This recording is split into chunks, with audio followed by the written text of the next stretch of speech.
तर तीच पद्धत आहे. आपण जे खातो, आता तुम्ही गहू केला तर गव्हाला कुठल्याच आता सरांनी सांगितलं पण जैविक दर कीटकनाशक गव्हासाठी वापरलं तर 100% सेंद्रिय होऊ शकतो.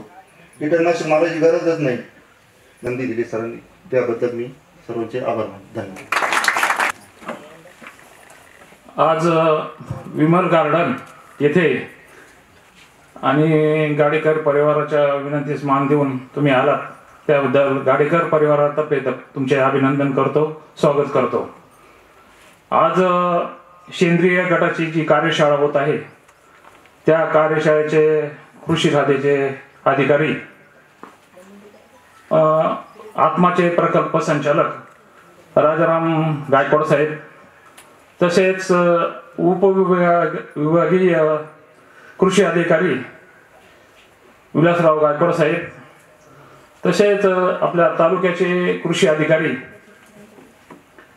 गोसावी साहेब, तसेच आत्ताच ज्यांनी जीवाणूंचा शेतीत वापर आणि उत्पन्नात वाढ, विषमुक्त अन्न असे अकोल्याचे अनिलराव देशमुख साहेब, तसेच लोणेवरून पोलाटे साहेब आलेले, त्यांनी यापूर्वी आपल्या शेताला भेट देऊन अनेक त्यांच्या गावातील लोक इथं घेऊन आले होते. त्यावेळेस एक कार्यशाळा इथं संपन्न झाली होती. असे ते पोलाटे साहेब, त्यांनी तुम्हाला गांडोळाविषयी चांगली माहिती दिलेली आहे.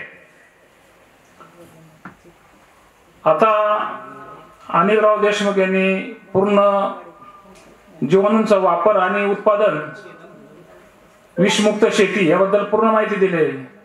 पोलाटांनी पण गांडोळाविषयी माहिती दिलेली आहे. आपण भारतात 4 प्रकारची शेती केली जाते. मुख्यतः महाराष्ट्रात, पश्चिम महाराष्ट्रात भाजीपाला फळ शेती केली जाते. पण पूर्ण भारताचा विचार केला तर जे प्रकारे शेती केली जाते ही 4 प्रकारात विभागली जाते.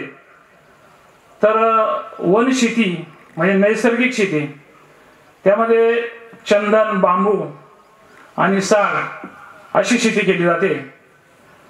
तर बांबूची जी शेती केली जाते तर तिचा प्रसार असा मोठ्या प्रमाणात चालू आहे आणि केंद्र सरकार त्याला मोठ्या प्रमाणात अनुदान देत आहे.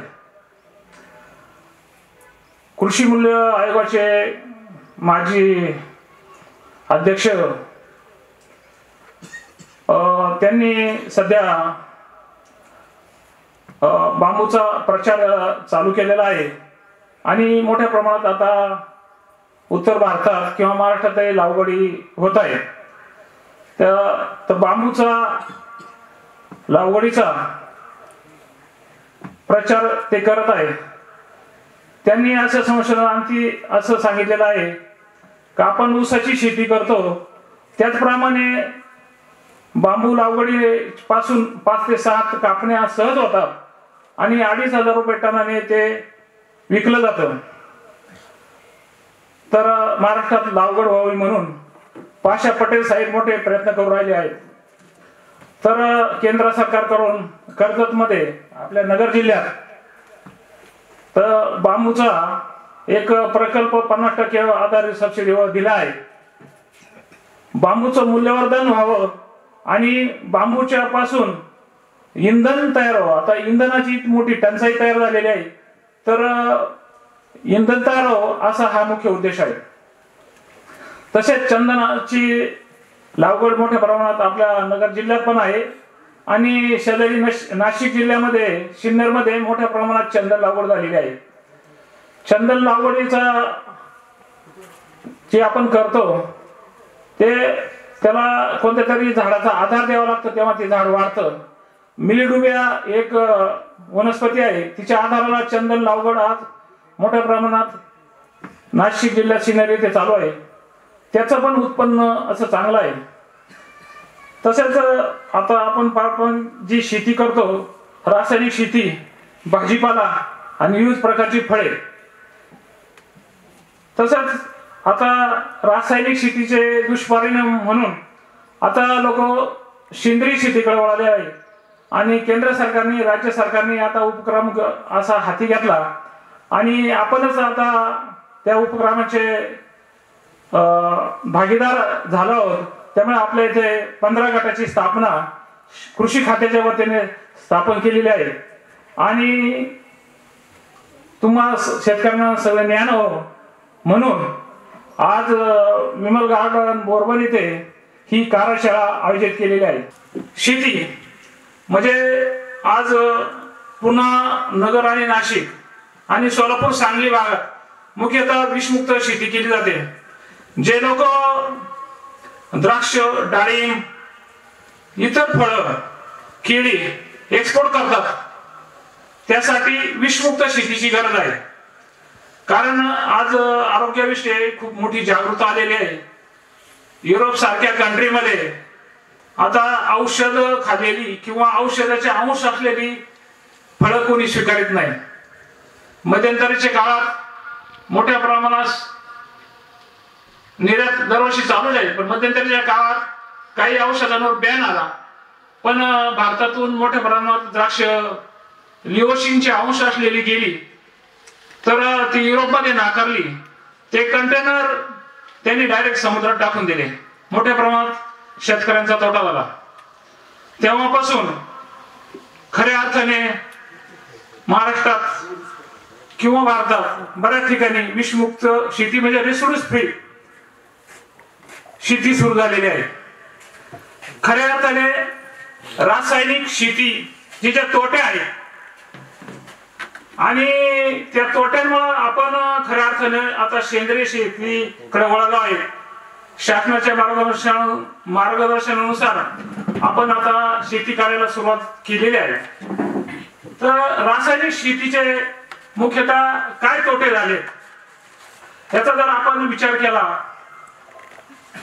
आणि रासायनिक शेतीमुळे मानवी आरोग्यावर काय परिणाम झाला त्याचं मी एक तुम्हाला उदाहरण सांगतो. 1963 ते 75 या काळात हरित क्रांती सुरू झाली.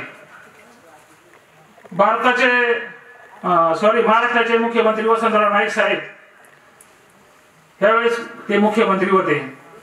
आपल्या नगर जिल्ह्याचे सुपुत्र अण्णासाहेब शिंदे त्यावेळेस केंद्रात कृषी मंत्री होते. 1972चा दुष्काळ तुम्हाला लोकांना आठवत नसेल, पण जे जुने मंडळी आहे त्यांना आठवतो. तर इथं प्यायला पाणी आणि चारा नव्हता. तर त्या काळात परदेशातून मिलो सारखं धान्य, लाल धान्य आणलं आणि मोठ्या प्रमाणात चारा वाटप केला. तर तो कदाचित त्या लोकांना, त्या कार्यकर्त्यांना थोडस सहन झालं नाही म्हणून त्यांनी हरित क्रांतीची घोषणा केली आणि हरित क्रांतीची बीज 1963 ते 75 साली रोवली गेली. सुरुवातीला आपल्याकडं परदेशातून हायब्रिड म्हणजे राज्य छोटा आहे पण इथल्या लोकांची मानसिकता फार वेगळी आहे. इथं पूर्ण सेंद्रिय शेती केली जाते आणि तसं पाहिलं तर इथं गुन्हेगारीचं प्रमाण फार कमी आहे. आपण नेहमी म्हणतो चांगलं खावं, सुंदर खावं आणि चांगले विचार करावे.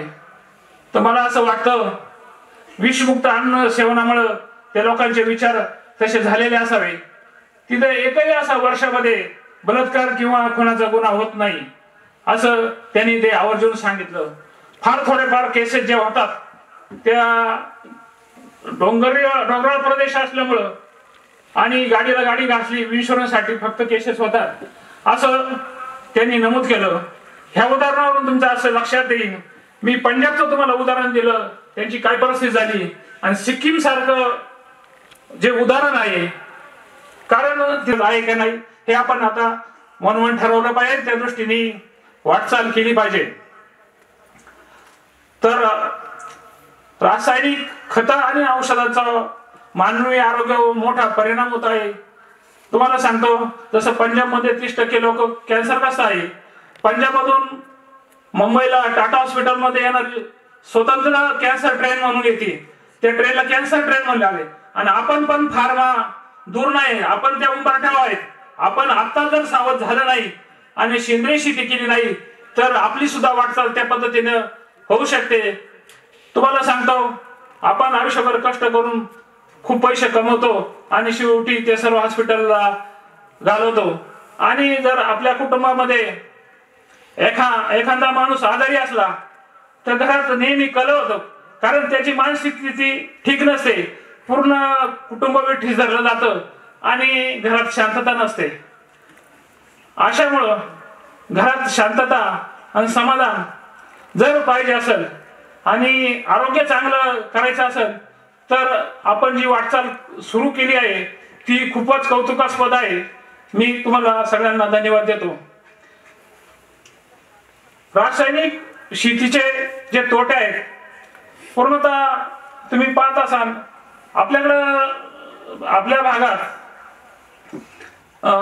पाणी थोडस कमी आहे. मुळेचा काठ जर सोडला तर वर्षा भागात, पठार भागात पाणी कमी आहे. जमिनीमध्ये सर्व खतांचा इनबॅलन्स झालेला आहे. त्याच्यामुळे रोग किडी इतक्या मोठ्या प्रमाणात बळवतात आणि कोणतंही औषध रासायनिक मारलं तर ते आटोक्यात येत नाही. अशी परिस्थिती पण नव्हते जुन्या काळात, तरी तो भाजीपाला 4 ते 8 दिवस ताजा तवाना राहायचा. आता आणलेला भाजीपाला कमी झालेला आहे, त्याची टिकवण क्षमता पण कमी झालेली आहे. अशा मालाला बाजारभाव पण मिळत नाही आणि मागणी पण राहत नाही. तर त्या दृष्टीनं आपण सेंद्रिय शेती करणं ही काळाची गरज झालेली आहे. सेंद्रिय शेतीमुळे खूप असे चांगले फायदे होतात, तर दुसरं पिकच येत नाही. तर आपण आता सेंद्रिय शेती करणार आहात, तर मी काही उपाययोजना तुम्हाला सांगतो. तर आपण सेंद्रिय शेती करत असताना भरपूर प्रमाणात शेणखताचा, गांडूळ खताचा वापर करावा.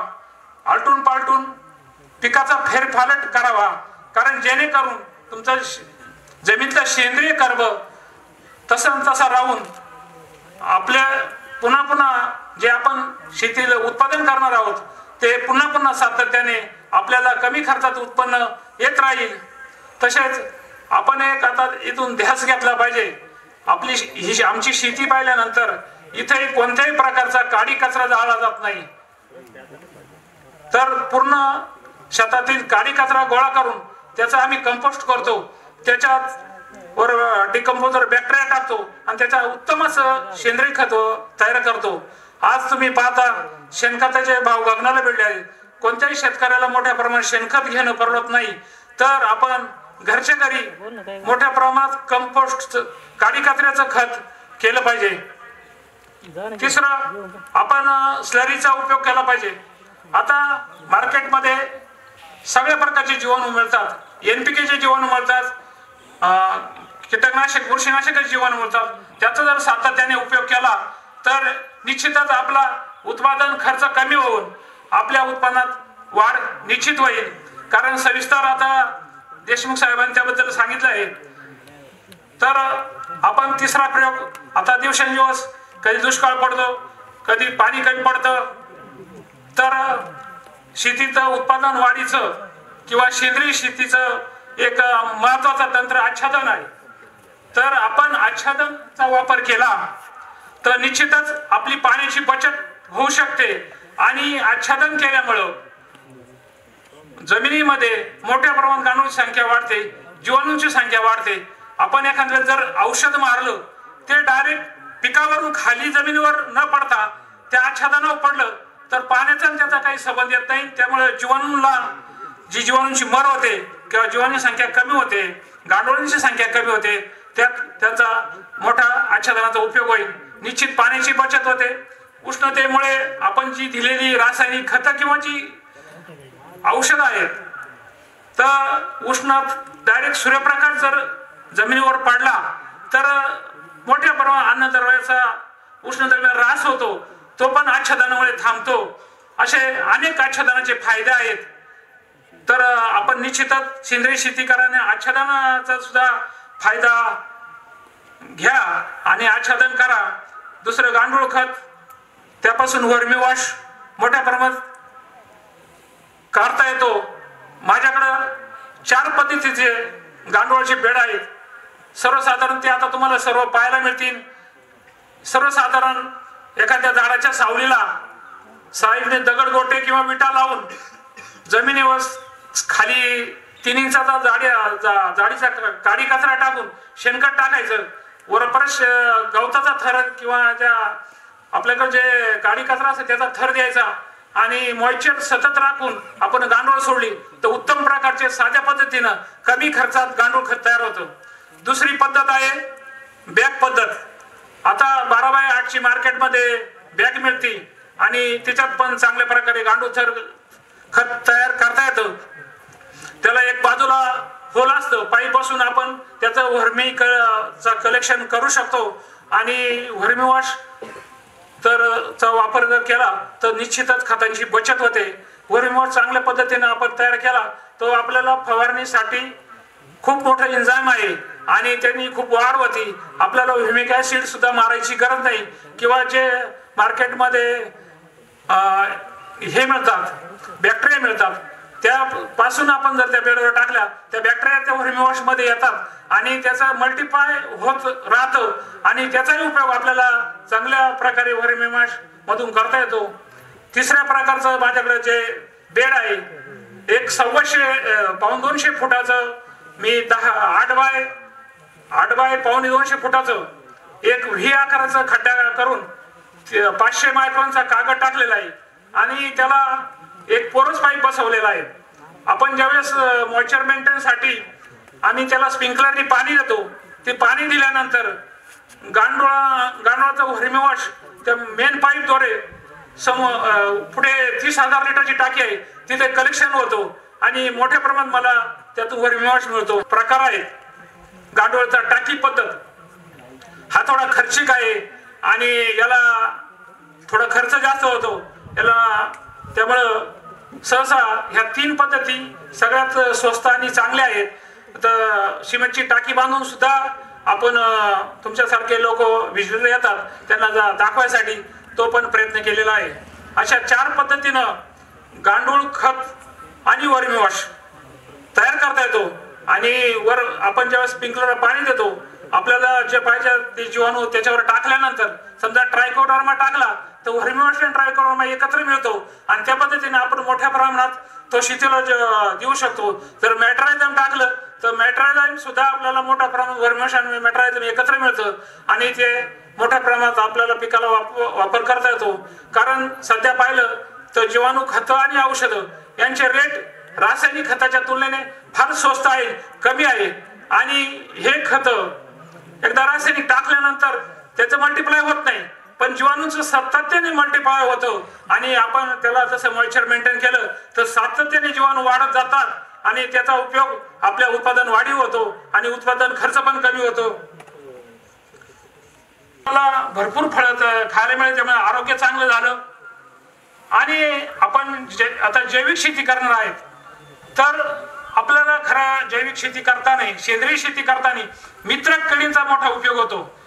तर तुम्ही कदाचित आपल्याला औषध मारावं लागतं, औषध मारलं तर मित्र किडींना थांबण्यासाठी कुठं जागा म्हणजे ते झाडांचा आधार घेतात म्हणून झाडं आपल्यावर बांधावर असणं फार काळाची गरज आहे आणि कधी कधी अचानक वातावरणात बदल होऊन मोठ्या प्रमाणात कीड जर आली तर खूप मोठी आळी तयार होती. तर बांधावर झाडं असली तर पक्षी त्या जर झाडावर बसले तर आपल्या शेतातील आळ्या वेचून खातात म्हणजे त्याने आपल्या उत्पादन खर्च कमी होतो.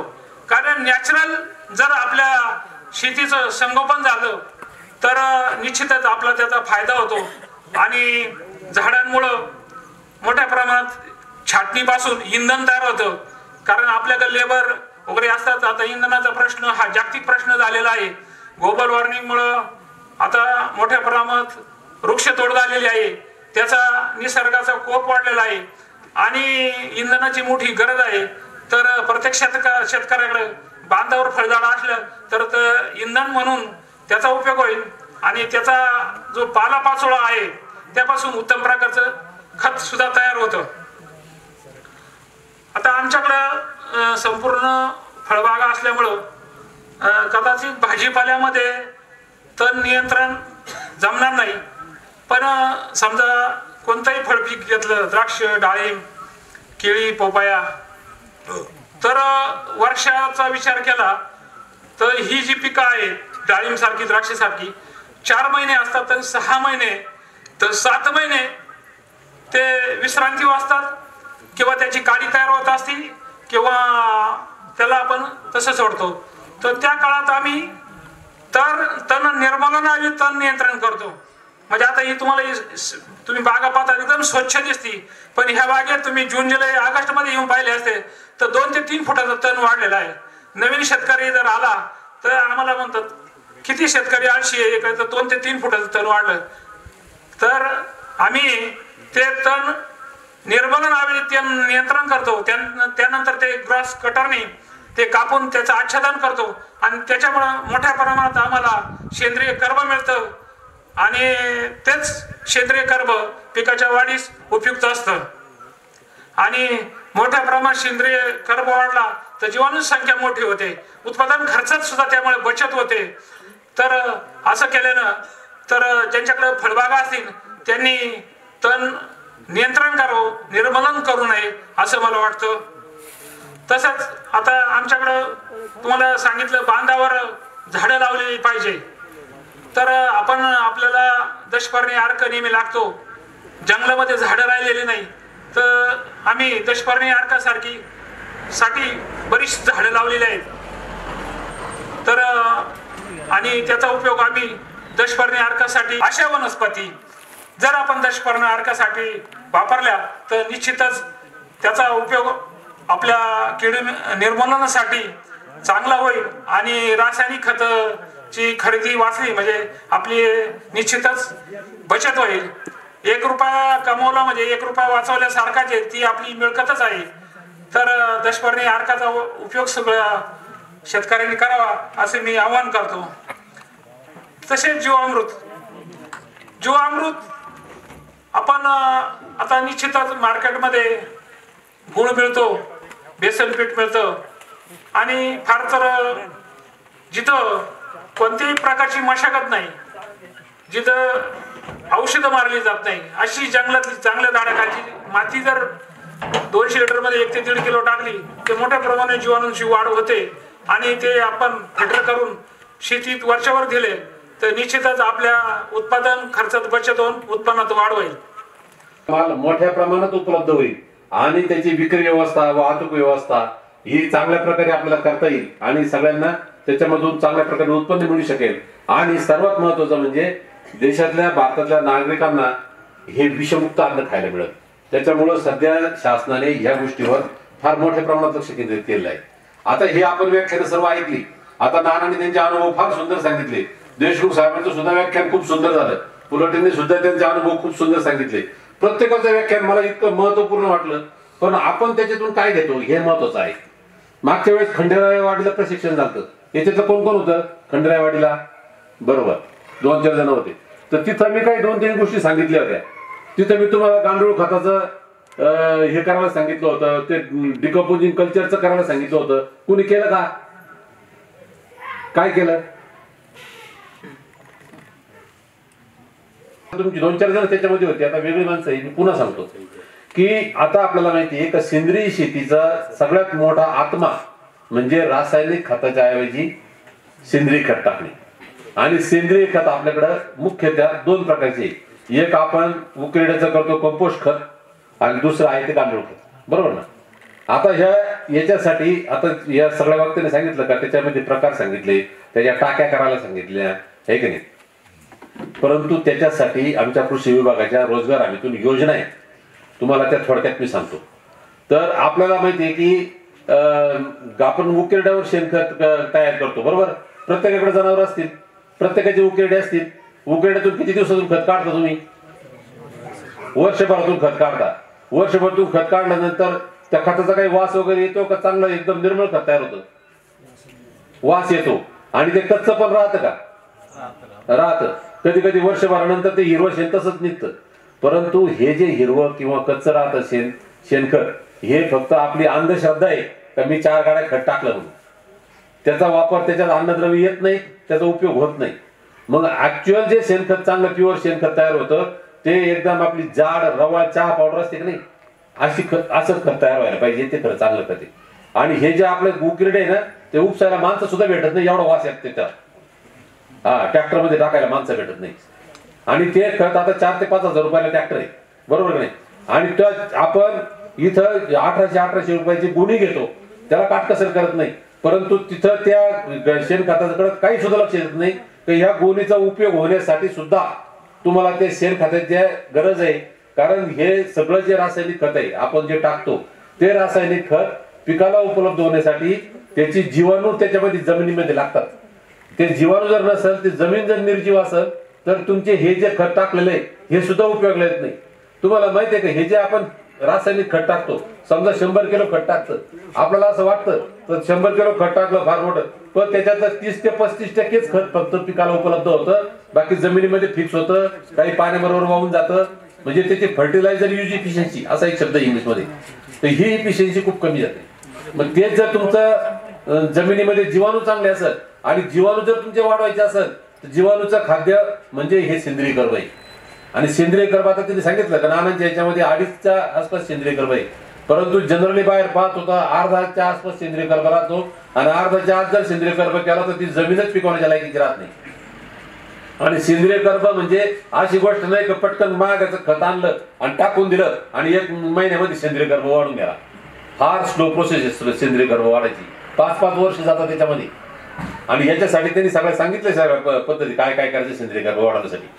तर हे जे सेंद्रिय कर्ब वाढलं पाहिजे म्हणून त्याला सगळ्यात महत्त्वाचं आपल्याला गांडूळ खत आणि जीवाणू खत टाकलं पाहिजे. आता हे जे शेणखताचे खड्डे आहेत, या खड्ड्यासाठी आपल्याकडं एक योजना आहे रोजगार हमीतून, तर त्याला म्हणतात नेडॅप. तर नेडॅप म्हणजे काय आहे, एक 5-6 फूट 6 फुटापर्यंत लांब आणि 3 फूट रुंद आणि एक 2.5-3 फूट उंचीचा एक टाकी तयार करायची. ती टाकी म्हणजे आपली सरळ विटांची टाकी नाही करायची, ती एकाड एक वीट लावायची, अशा सगळ्या खिडक्या तयार करायच्या. लक्षात आलं ना, एक वीट लावायची, मध्ये गॅप ठेवायचा, त्याच्यावरती गॅपवर वीट ठेवायची, अशा प्रकारे विटा लावायच्या आहे. आणि त्याला नाव आहे नेडॅप. हे नेडॅप इंग्लिश नाव आहे. काय माहितीये का नेडॅप म्हणजे काय? काय असं अशी इंग्लिश नाव देण्यात काय मतलब असेल? अशी गांडोळाची टाकी केली आपल्याला शेणखताची, त्याला नेडॅप नाव दिलं. कारण तो तुमच्यासारखाच एक असा उत्साही नानांसारखा एक उत्साही शेतकरी होता, काय प्रयोग करीत राहायचं. तर त्या प्रयोग त्याचं नाव होतं नामदेव देवराम पाचारणे. मग त्याचं नाव त्याला दिलं NDP, त्याचा उच्चार केला नेडॅप. आणि त्याच्यातून इतक्या चांगल्या प्रकारचं खत तयार होतं. आणि तुमचं म्हणजे त्याच्यामध्ये जर तुम्ही कल्चर टाकलं तर 2-2 महिन्यामध्ये खत तयार होतं, जे वर्षभर तुमचं होणार नाही. तसं तुमचं आता गांडोळाचं सुद्धा तिने एवढं महत्व सांगितलं, एवढे प्रकार सांगितले, त्याच्यात वर्मीवाश वगैरे सांगितलं. याच्यासाठी सुद्धा आपल्याकडं योजना आहे, त्याच्यामध्ये सुद्धा 14-15 हजारापर्यंत अनुदान आहे. त्याच्यासाठी सुद्धा अशीच टाकी तयार करायची, फक्त ती जी आपण खिडक्यांची टाकी करतो याच्याऐवजी सलग टाकी करायची आहे. तर ही टाकीला फक्त एक गांडूळ खताला एक वरून 5 व्हायला छप्पर करावं लागतं, कारण गांडूळाला लागून चालत नाही, गारवा राहायला पाहिजे. त्याला सुद्धा 14-15 हजार रुपये अनुदान आहे. आता तुमच्याकडे प्रत्येकाकडे गट आहे, एका गटामध्ये 10-20 किमान शेतकरी आहेत आणि प्रत्येकाकडे घरी जवळपास जनावर आहे.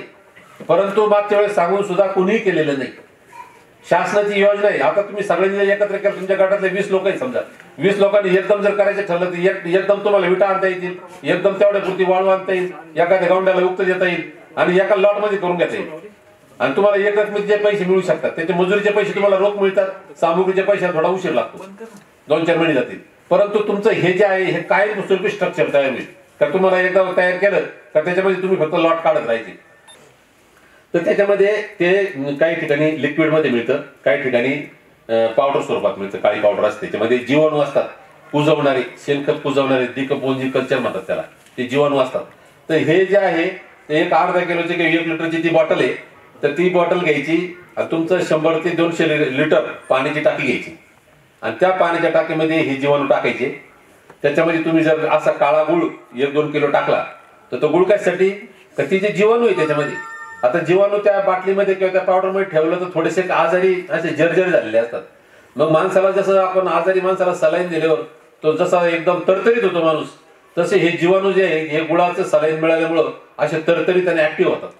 आणि मग हे जे पाणी आहे तुमचं तयार झालेलं 200 लिटर किंवा 100 लिटर, तुमचे जेवढं खताचा खड्डा असेल तसा, तर त्याला काय करायचं का हाय त्या पद्धतीमध्ये तुमच्या याला फक्त एक बांबू घ्यायचा आणि ते बांबूने खोलपर्यंत असा रोवायचा. आणि तो रोवल्यानंतर त्याच्यामध्ये हे जे तुम्ही जीवाणूचं पाणी केलेलं आहे हे त्याच्यामध्ये टाकायचं. हे टाकल्यानंतर काय करायचं, तो बांबू सरळ उचलायचं, त्याच्यात हे टाकलं ते पाणी का परत पुढे 2 फुटावर दुसरं परत बांबू लावायचा, तो उपसला का त्याच्या जागेवर हे पोतायचं, असं 2-2 फुटावर सगळीकडे तुम्ही ग्रिल तयार करायचं आणि हे जे 100-200 लिटर तुमचं पाणी असेल हे सगळं जे पाणी आहे त्याच्यामध्ये जिरून टाकायचं खतामध्ये. तुमचं 2 महिन्यामध्ये एकदम जाड चहा पावडर सारखं खत तयार होईल. अवेळी पाऊस होणार आणि पूर्ण बागाच्या बागा झोपतात. याच्यासाठी शासनाने एक प्रयोग करून या द्राक्षाचं जे पीक आहे समजा, या द्राक्षाचं आता हे जे पाईप उभे अँगल उभे, ह्याच अँगलला 1-2 फुटाचा उंच करायचा, त्याला सपोर्ट द्यायचा आणि त्याला वाय आकाराचं हे करायचं आणि त्याच्यावरती प्लास्टिक टाकायचं असं पूर्ण बागेला. असं डाळिंबाला सुद्धा आहे ना, डाळिंबाला हे अँगल नसतात पण डाळिंबाला अँगल उभे करायचे आणि त्याच्यावरती असं त्याचे स्ट्रक्चर दिलंय, असं ते प्लास्टिक त्याच्यावर टाकायचं. म्हणजे असं अवेळी पाऊस आला किंवा गारपीट झाली तर तुमच्या बागेचं त्याच्यावर संरक्षण होतं. तर त्याला साधारणतः एकरी 4.5 ते 5 लाख रुपये खर्च आहे आणि त्याला 50% अनुदान आहे. म्हणजे 2-2.25 लाख रुपये त्याला तुम्हाला अनुदान मिळणार आहे. तर याच्यासाठी सुद्धा तुम्हाला ऑनलाईन अर्ज करता येणार आहे. तर हे सुद्धा तुम्ही सगळ्यांनी बघा. नाना तुमच्या द्राक्षाच्या बागा तुम्ही बघा, प्रयोगात तुम्ही प्रत्येक गोष्ट परंपरागत कृषी विकास योजनेचा आणि नैसर्गिक पंजाबराव देशमुख नैसर्गिक शेती मिशन आली, हे दोन्ही मिशनचा मी जिल्हा स्तरावरचा जे कमिटी आहे त्याचा सदस्य सचिव आहे. त्यामुळे या कमिटी मार्फत तुमची कामं करतात किंवा नाही आणि कशा पद्धतीने कामं करतात हे बघणं माझं उद्दिष्ट आहे. आजच्या या कार्यक्रमासाठी आदरणीय नानांच्या शतावर आपण उपस्थित आहोत. त्यांना जवळजवळ 11 पुरस्कार मिळालेले आहेत. किती? 11. आणि त्याच्यात कृषी भूषण, सेंद्रिय कृषी भूषण नक्कीच त्यांच्यासाठी आपल्या टाळ्या आहेच.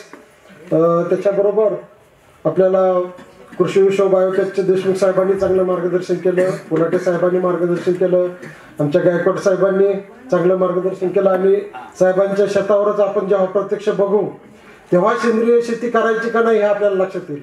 कारण तुमची मानसिकता बघता मला असं वाटत नाही की सेंद्रिय शेती करावी की नाही. किती जण मानसिकतेत आले सेंद्रिय शेती करावी म्हणून? सगळ्यांचे मोठ्या प्रमाणात खर्च करणारे. त्याच्याबरोबर विपणन कमिटी आहे, बरोबर आहे. तुमचा जो खर्च करतात त्याच्यावर नियंत्रण करण्याची कमिटी त्याच्यावर नेमलेली आहे. एक प्रापण शासन खर्च करणार आहे. म्हणजे हे तुमचं महत्वाचं आहे की नाही, खरोखर तुम्ही सेंद्रिय झाले का नाही हे कळण्यासाठी ह्या गोष्टी महत्वाच्या आहेत. त्याच्याबरोबर हे थर्ड पार्टी तुम्हाला सांगितलं की थर्ड पार्टी प्रमाणीकरण आहे. याच्यात 2 प्रकारचे प्रमाणीकरण असतात. एक थर्ड पार्टी प्रमाणीकरण हे आपेडे नावाची जी संस्था आहे त्या संस्थेमार्फत ही संस्था नियुक्त केली ती सर्ग नावाची संस्था आहे. मग नंतर दुसरं जे सेंद्रिय शेती केलं उत्पन्न, पण उत्पन्न वाढवून करायचं काय? आज मी तिला आपली लोकसंख्या पाहिली, आपल्याकडे किती माल आहे? टोमॅटोचा आपल्या डोळ्यात देखत बघतोय, हा गेला वर परत आला खाली, परत वाढतोय परत. आहे का कन्सिस्टन्सी? कोणत्याही मालात आहे, सातत्य आहे.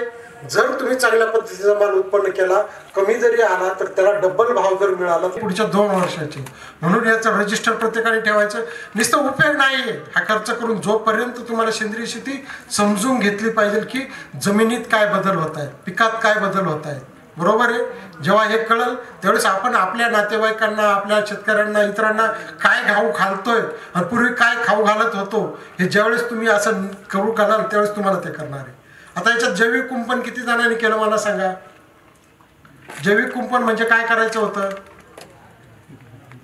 बांधावर वृक्ष लावायचं होतं. मी तर सोपा उपाय सांगितला होता. तुमचं गवत आहे, जनावरांना खाऊ घालणारं बांधावर लावतात त्याचे, ते जरी लावलं तर त्याच्या कटिंग केलं तर नैसर्गिकरित्या ते होतंय. आता किती जणांनी लावलं मला सांगा? किती जणांनी गवत लावलं, शिवरीचे झाडं लावले किंवा इतर काही लावलं? जैविक कुंपणामध्ये हे अपेक्षित आहे. झालं का कानोडे साहेब?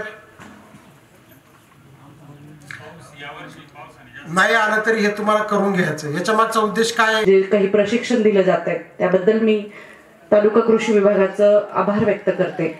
साहेब, मला सांगायला खेद वाटतो, करोनाच्या काळामध्ये संगमनेर तालुक्याच्या विविध समित्यांच्या नियुक्त्या झाल्या. आत्मा समितीवर संगमनेर तालुक्यातून मीही सदस्य आहे, पण गेल्या 2 वर्षात आत्माकडून कोणत्याही मीटिंगसाठी किंवा शेतकऱ्यांना प्रशिक्षण द्यायचं यासाठी आम्हा पदाधिकाऱ्यांना बोलवलं गेलं नाही, याचा एक खेद वाटतो. सर, आपण नगर जिल्ह्यातून या प्रकल्पावर काम करता.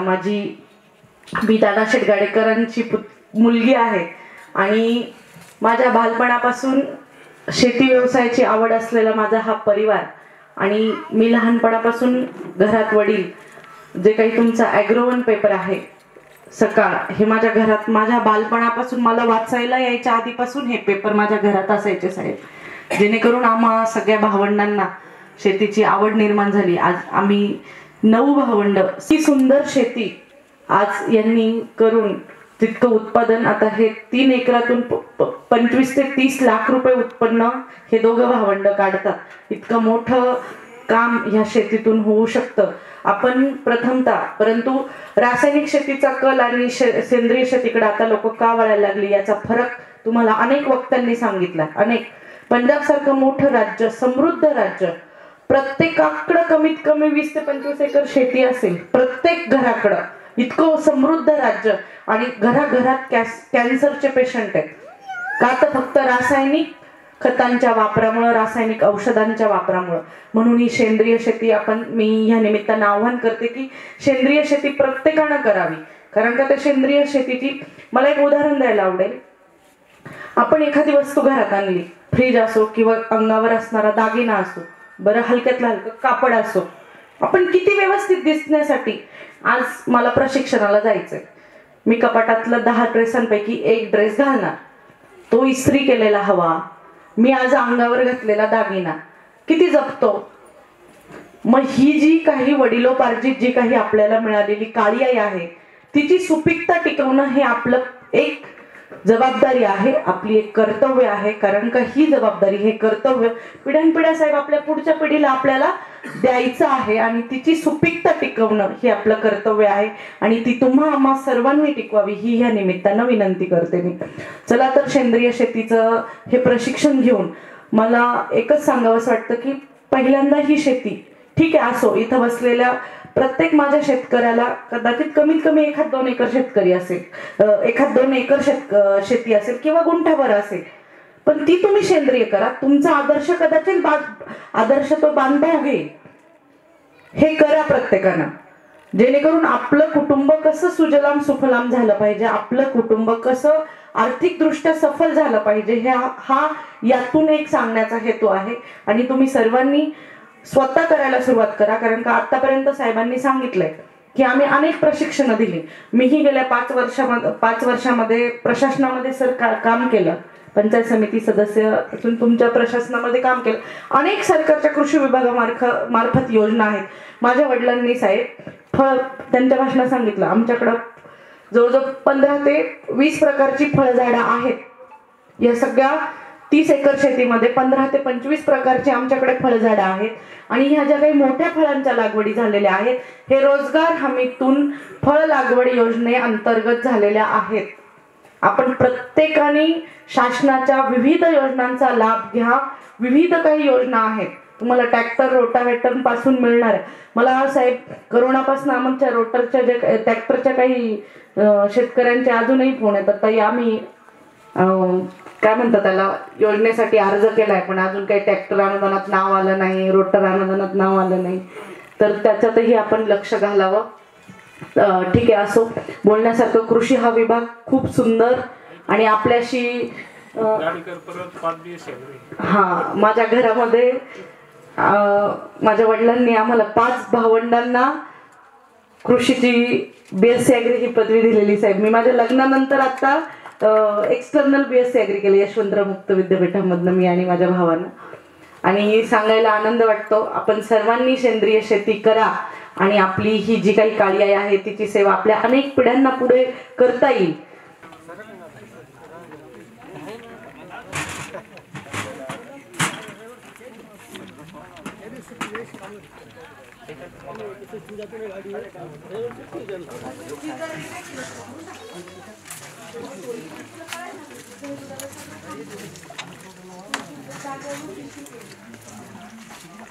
So,